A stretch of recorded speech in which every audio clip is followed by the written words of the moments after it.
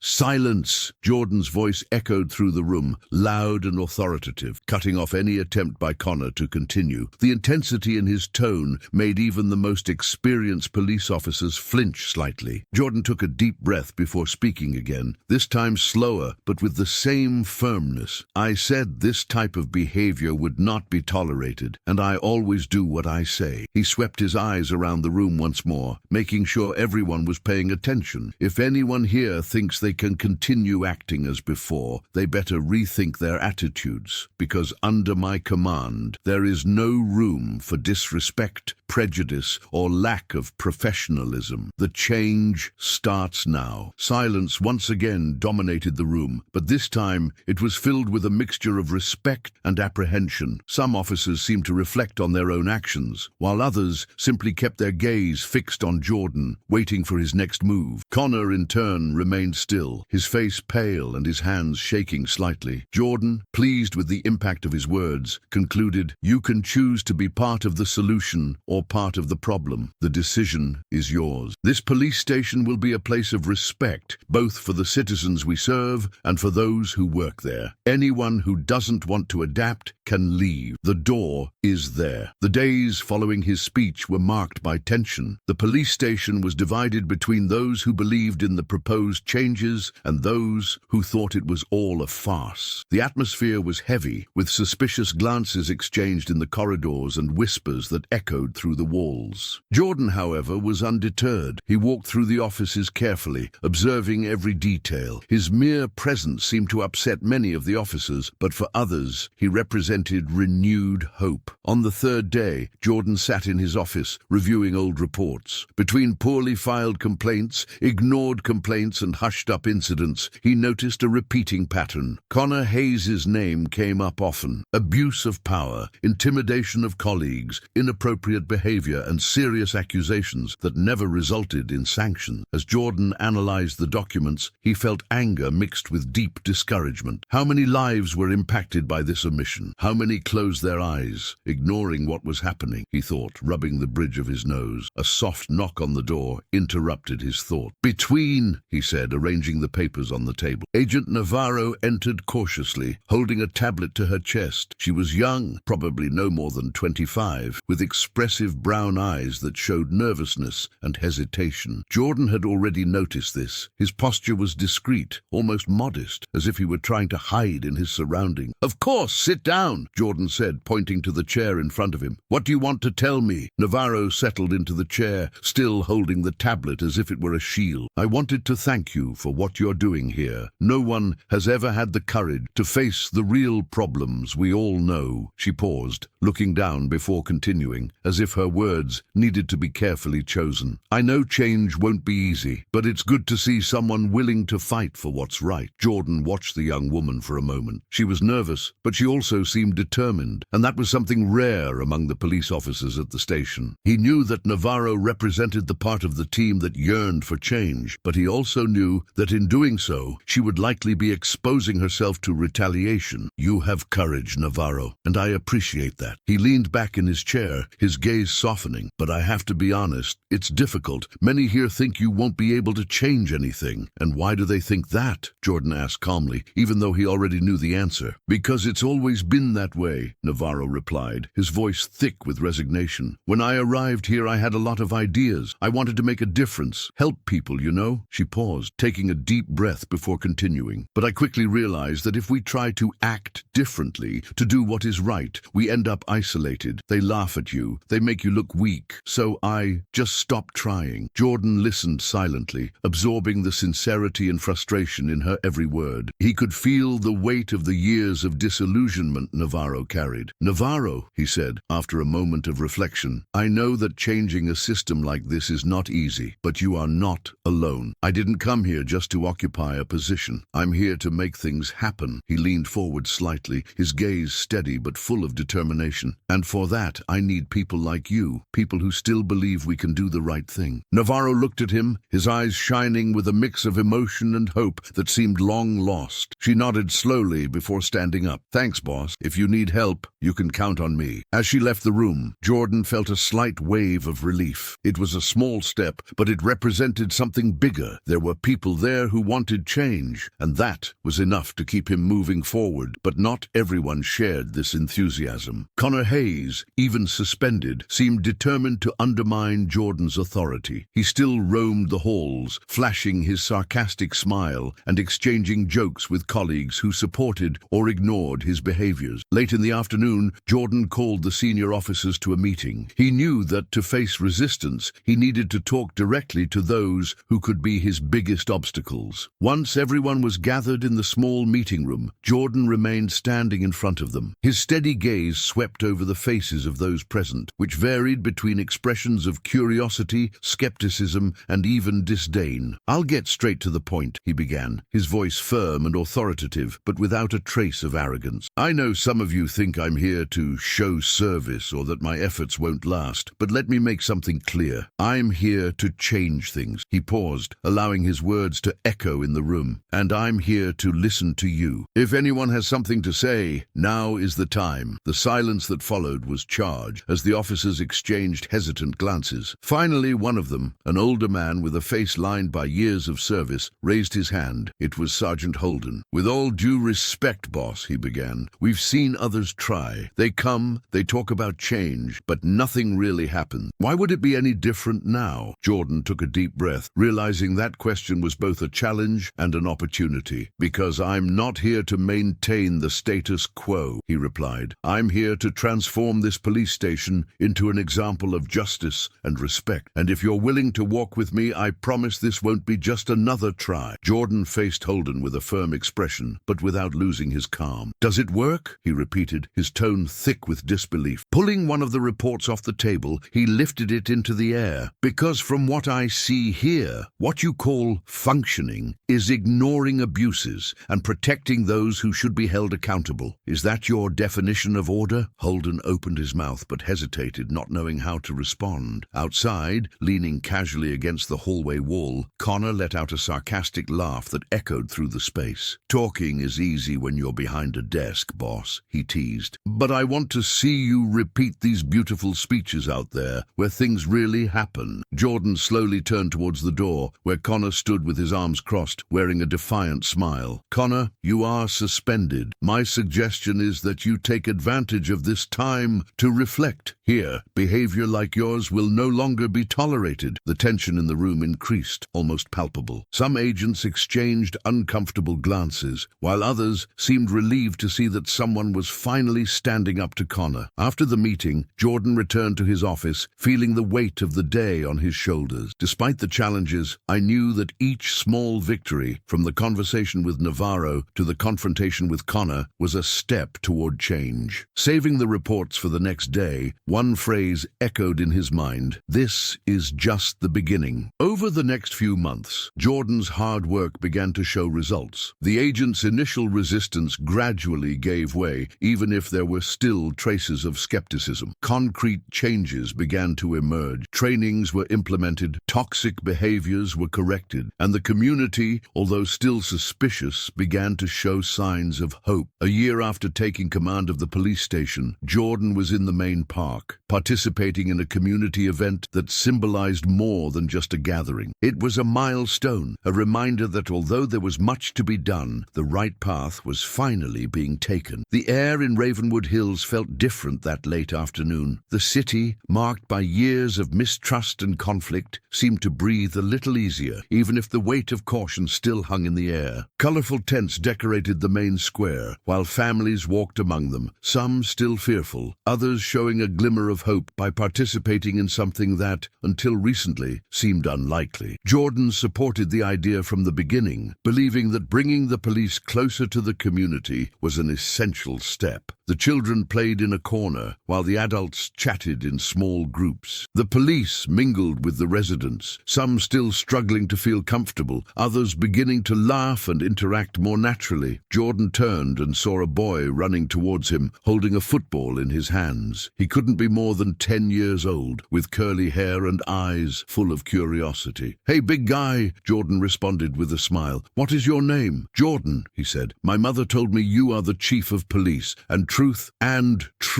replied Jordan. "What for? Do you need anything?" The boy hesitated, looking around before continuing. "I just wanted to know, are you going to make things better? My mother says she is afraid to go out at night, and my older brother says he doesn't trust the police, but you seem cool." Jordan felt a pang in his heart when he heard those words. "Jordan, I promise you that I work hard to make sure your mother and brother feel safe, and that you never have to be afraid of the police. But it's work that takes time, you know. That said, I'm not giving up." The boy nodded, his eyes shining with new hope. "Then I will tell my brother that he can trust you." "Do it," Jordan replied, smiling, "and tell him he can come talk to me whenever he wants." Jordan smiled again, before running away with the ball under his arm. Jordan watched him for a few moments, a wave of renewed determination washing over him. It was at times like this that he accepted this job. Later, when the event was in full swing, Jordan spotted Sergeant Holden near a food stand. Sergeant Holden, who had been one of Jordan's biggest opponents from the beginning, looked different that night. With a glass of iced tea in hand, he watched the locals with a thoughtful look. "Are you enjoying the event, Sergeant?" Jordan asked, approaching him. Holden turned to face him, visibly surprised that the leader was speaking to him. "Yes, well, I suppose so," he replied after a pause. "You know, boss, I'll be honest. When you guys showed up, I thought you'd be just another one of those guys who come in, make a fuss, and then disappear." Jordan nodded, understanding. "I understand. And what do you think now?" Holden took a deep breath, looking at the horizon before speaking. "I think I was wrong. I won't say I agree with everything, but I see the effort. And I see that some things have changed. Maybe you're here to stay after all. Maybe, Jordan replied with a slight smile. And I'm going to need everyone with me to do it. Holden nodded, and surprising Jordan, reached out to him. I want to say something, boss. I want to apologize for my behavior that day. Experience in this profession has led me to adopt certain unacceptable attitudes, and I would like to apologize. Jordan was surprised by this statement, but his face softened. I'm glad you recognize your mistake, Sergeant. Your apology has been accepted. They shook hands, a simple gesture, but one loaded with the weight of months of work and overcoming resistance. When the event came to an end, Jordan stayed behind, watching the last inhabitants leave. The lights in the stands went out one by one, and the park returned to its usual calm. A light breeze passed, and for the first time, Jordan had the feeling that this wind was also blowing through the corridors of the police station. The signs of change were subtle but real. The morning greetings between officers were more respectful. Connor's mocking laugh no longer echoed through the offices. The suspicious looks had softened, and even the old bulletin board, once full of useless notes, now bore messages of encouragement and recognition. Jordan knew he still had a long way to go, but as he walked through the deserted park on the way home, he felt encouraged by his small victories. He didn't need to change everything at once. It was enough to continue step by step, stone by stone, to build something lasting. If you like this story, don't forget to like and subscribe to the channel. Here, you will find exciting stories every day, made to touch your heart. And I'm sure that the story that's appearing on the screen now will move you too. Don't miss it.